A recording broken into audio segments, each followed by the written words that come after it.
അപ്പോൾ നമ്മൾ ദൊണ്ണെ ബിരിയാണിക്ക് നമ്മൾ എല്ലാം അരച്ചിട്ടാണ് ഉപയോഗിക്കുന്നത്. അപ്പം ഈ ഒരളവിൽ നമ്മൾ മല്ലിയില എടുത്തിട്ടുണ്ട്, അതുപോലെ പുതിനയില, പിന്നെ ഇഞ്ചി, പിന്നെ വെളുത്തുള്ളി, പിന്നെ പച്ചമുളക്. ഇതിപ്പോൾ ഞാൻ 1 കിലോ അരിയാണ് എടുക്കുന്നത്. അപ്പോൾ അതിലോട്ട് നമ്മൾ ഈ ഒരളവിൽ എടുക്കുന്നുണ്ട്. അപ്പോൾ നിങ്ങൾ 1/2 കിലോ വെച്ചിട്ടാണ് ഉണ്ടാക്കുന്നുണ്ടെങ്കിൽ ഇതിൻ്റെ പകുതി എടുത്താൽ മതി. 1 കിലോ ചിക്കനും 1 കിലോ ജീരകശാല അരിയും. പിന്നെ ഞാൻ ഒരു 4 വലിയ ഉള്ളിയാണ് ഇതുപോലെ കട്ട് ചെയ്ത് വെച്ചിട്ടുണ്ട്. ഇനി ഇതെല്ലാം നമുക്ക് അരച്ചെടുക്കാം. ഇഞ്ചി, വെളുത്തുള്ളി, പച്ചമുളക്, മല്ലിയില, പുതിനയില, സവാള. അപ്പം ഇതിലെല്ലാ സവാളയും കൊള്ളത്തില്ല. അപ്പോൾ നമുക്കിത് ഒരു 1/2 ഗ്ലാസ് വെള്ളം ഒഴിച്ചിട്ട് അരച്ചെടുക്കാം. ബാക്കി സവാള ഞാൻ തനിയെ അരച്ചെടുക്കുകയാണ്, കൊള്ളാത്തത് കാരണം കേട്ടോ.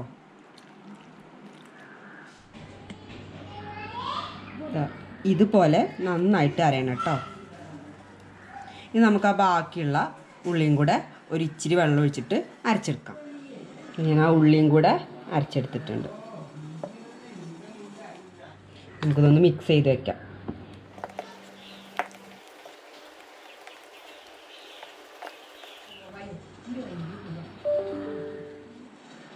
അപ്പോൾ ടൊമാറ്റോ പ്യൂരി ഉണ്ടാക്കാൻ വേണ്ടിയിട്ട് ഞാൻ 6 തക്കാളി എടുത്തിട്ടുണ്ട്, ഈ ഒരു വലുപ്പമുള്ളത്. ഇത് നമ്മൾ ഇങ്ങനെ ക്രോസായിട്ട് കത്തി കൊണ്ട് വരയുക. എന്നിട്ട് നമ്മൾ തിളച്ച വെള്ളത്തിലോട്ട് ഇടുക. എന്നിട്ട് എന്താ ചെയ്യേണ്ടത് വെച്ചാൽ അതൊരു 3 മിനിറ്റ് തിളപ്പിക്കുക.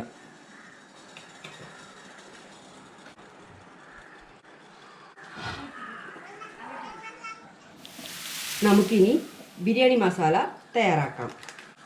അതിന് ഞാൻ 2 ടേബിൾ സ്പൂൺ വലിയ ജീരകം എടുക്കുന്നുണ്ട്. ഇനി നമ്മൾ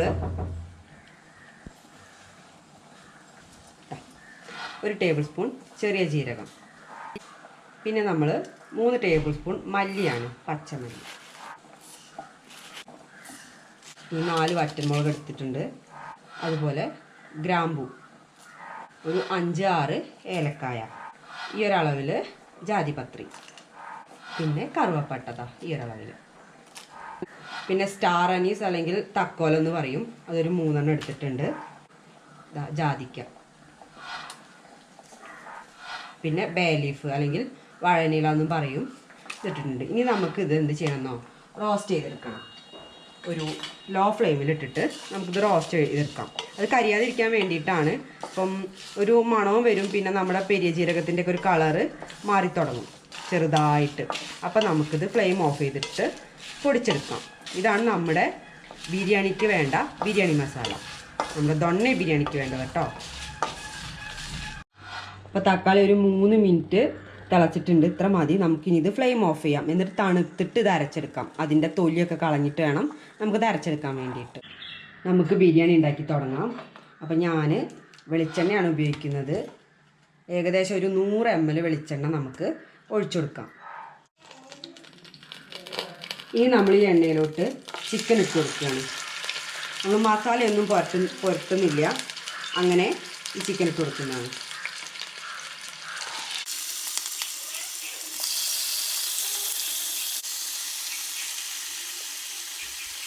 നമ്മൾ ഇതിലോട്ട് ഇനി ആവശ്യമായിട്ടുള്ള ഉപ്പ് ഇട്ടിട്ട് നമ്മൾ അടച്ച് വെച്ചിട്ട് ഒരു 10 മിനിറ്റ് വേവിച്ചെടുക്കാം.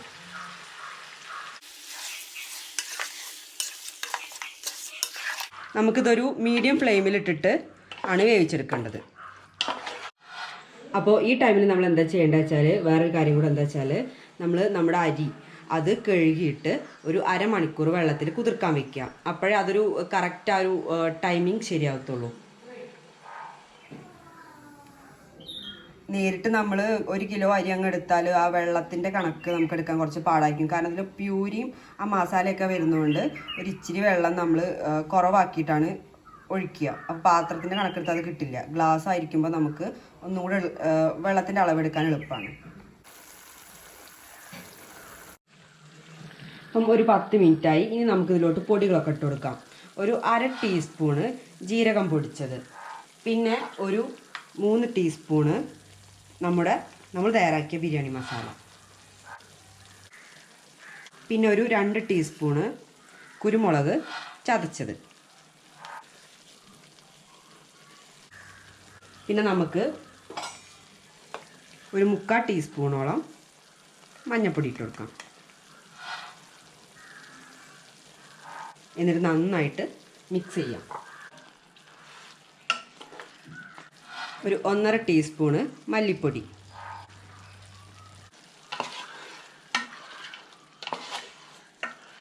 ഈ പൊടികളെല്ലാം ഇട്ടതിന് ശേഷം നമുക്കൊരു 2 മിനിറ്റ് വേവിച്ചെടുക്കാം.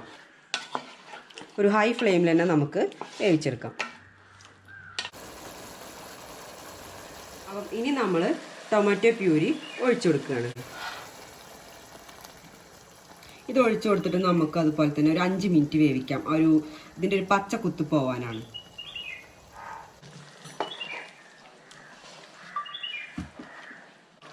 ടൊമാറ്റോ പ്യൂരി ഒഴിച്ചതിന് ശേഷം നമുക്ക് ലോ ഫ്ലെയിമിൽ ഒരു 5 മിനിറ്റ് അടച്ച് വെച്ച് വേവിക്കാം.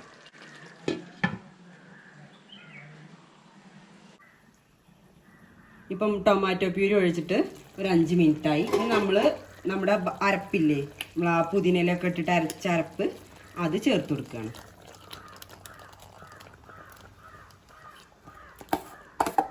ഇത് ചേർത്തിട്ട് നമുക്ക് നന്നായിട്ടൊന്ന് മിക്സ് ചെയ്യാം. എന്നിട്ട് 5 മിനിറ്റ് മീഡിയം ഫ്ലെയിമിൽ അടച്ച് വെച്ച് വേവിക്കാം.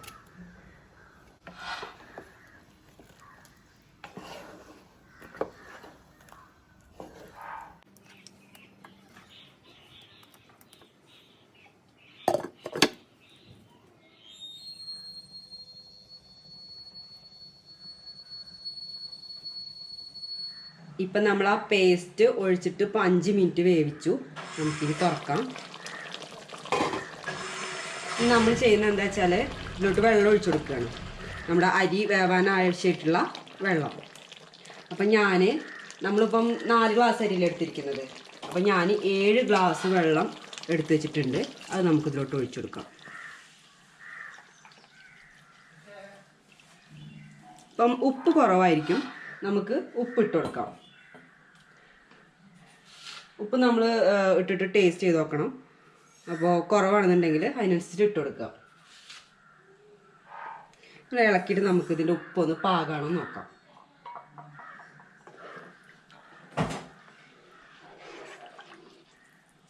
ഇനി നമുക്കിത് തിളയ്ക്കുന്ന വരെ വെയിറ്റ് ചെയ്യാം. തിളച്ചതിന് ശേഷം നമുക്ക് നമ്മുടെ ആ കുതിർത്ത് വെച്ചിരിക്കുന്ന അരി ഇട്ട് കൊടുക്കാം. അപ്പോൾ വെള്ളം നന്നായിട്ട് തിളച്ചിട്ടുണ്ട്. നമുക്കിനി കഴുകി കുതിർത്ത് വെച്ചിരിക്കുന്ന അരി ഇട്ട് കൊടുക്കാം.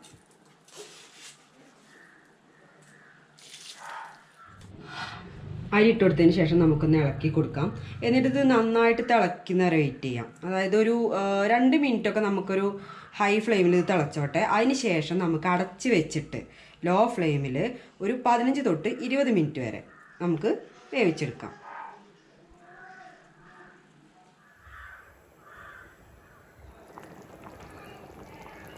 ഇതിപ്പം ഒരു 2 മിനിറ്റ് ഇപ്പം നമ്മൾ ഹൈ ഫ്ലെയിമിൽ ഇട്ടിട്ട് തിളപ്പിച്ചു. ഇനി നമുക്കിത് ലോ ഫ്ലെയിമിൽ അടച്ച് വെച്ചിട്ട് ഒരു 20 മിനിറ്റ് വരെ, അല്ലെങ്കിൽ 15 തൊട്ടിട്ട് 20 മിനിറ്റ് വരെ നമുക്ക് വേവിച്ചെടുക്കാം.